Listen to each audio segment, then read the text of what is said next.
নমস্কার। আজকে সূর্যদেবের ট্রানজিট নিয়ে আলোচনা করব।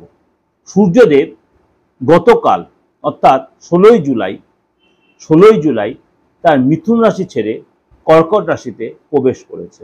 অর্থাৎ সূর্যের মেন রাশি হচ্ছে সিংহ। সিংহ রাশির অধিপতি সূর্যদেব এই মুহূর্তে কর্কট রাশিতে বসে আছে। অর্থাৎ 16ই জুলাই সূর্যদেব বুধবার কর্কট রাশিতে প্রবেশ করেছে। আগামী এক মাস সূর্যদেব এই কর্কট রাশিতেই থাকবে। সুতরাং আপনার রাশির ক্ষেত্রে কি প্রভাব বিস্তার করবে চলুন তো একটু জেনে নিই। আপনাকে কিছু কিছু লোকের জন্য যথেষ্ট ভালো প্রভাব বিস্তার করবে। সূর্য হচ্ছে আপনার রাজ্য রাজনীতি, আপনার আত্মার কারক গ্রহ, আত্মবিশ্বাস, তপস্যা, আপনার ডান চোখ অর্থাৎ পিতা। আমি দুটো চোখই বলছি, কিন্তু ডান চোখটা বেশি সূর্যদেব দেখে, বা চোখটা দেখে হচ্ছে চন্দ্র।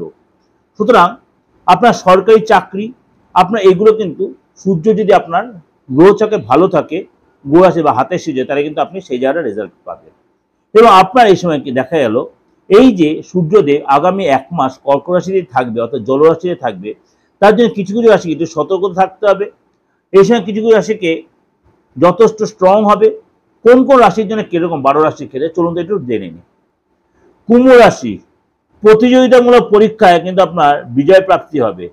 এই সময় কিন্তু আপনার ট্রাভেল করতে হবে এবং আপনার কোনো দুস্থ ব্যক্তিকে হেল্প করতে গিয়ে খরচ হতে পারে। শত্রুর প্রতি আপনার বিজয় প্রাপ্তি হবে। দাম্পত্য জীবনে আপনার অবরোধ আসবে। জীবনসাথী শরীর স্বাস্থ্য নিয়ে সমস্যা হতে পারে। শরীর স্বাস্থ্য নিয়ে সমস্যা হতে পারে। কুম্ভ রাশি, প্রেমের ব্যাপারটা কিন্তু আপনাকে একটু ডিস্টার্ব হতে, মানসিক অস্থিরতা থাকতে পারে। পুরানো যে রোগ আপনার দীর্ঘদিন আপনি ভুগছিলেন, সেখান থেকে আপনি মুক্তি পাবেন। চোখের সমস্যা আপনার বাড়তে পারে, অর্থাৎ প্রেশারটা বাড়তে, চোখের পাওয়ার বাড়তে পারে। এটা আপনাদের কাছে আমি একটা ওভারঅল প্রেজেন্টেশন করলাম। এর সাথে আমি কিন্তু 15 to 15 অর্থাৎ 15ই জুলাই টু 15 আগস্ট সেটা ফলো করতে পারেন, অর্ধবার্ষিকী ফলো করবেন। এবং অবশ্যই এই মেষ টু মিন যে সূর্য গ্রহের ট্রানজিট, এটা যদি ফলো করেন দেখবেন আপনাদের পুরো জলের মতো পরিষ্কার হয়ে যাচ্ছে।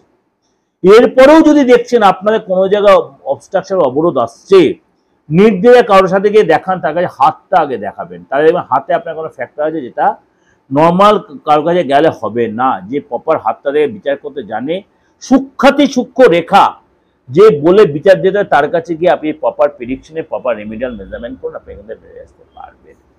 আর এই যে সূর্যগ্রহের ট্রানজিট জলরাশিতে হয়েছে আগামী একটা মাস, 12 রাশির কি প্রভাব, এর ক্ষেত্রে আপনার বাস্তুর ক্ষেত্রেও কি প্রভাব, সেটাও কিন্তু আপনি এখানে প্রভাব বুঝতে পারবেন। যদি বাস্তু ক্ষেত্রে কোনো ফ্যাক্টর হয়, অবশ্যই নেগলিজেন্সি না করে আপনি কিন্তু বাস্তুটা দেখে নেওয়ার চেষ্টা করবেন, বাস্তু রেক্টিফিকেশন করবেন। নাহলে কিন্তু হাজার প্রতিকার করলেও কিন্তু বাস্তু ঠিক না, আপনাকে সাপোর্ট দেবে না। যাই হোক, ভালো থাকবেন। যদি ভালো লাগে অবশ্যই লাইক করবেন, শেয়ার করবেন। যোগাযোগ করতে হলে দেশে বিদেশে যে কোনো জায়গা থেকে 89107335 94339601 ফোন করে অবশ্যই বুকিং করে নেবেন। অবশ্যই ফিজটা লাগবে, সেই ফিজ দিয়ে আপনি যে কোনো জায়গাতে আপনি আমার সাথে কথা বলবেন। নমস্কার, ভালো থাকবেন।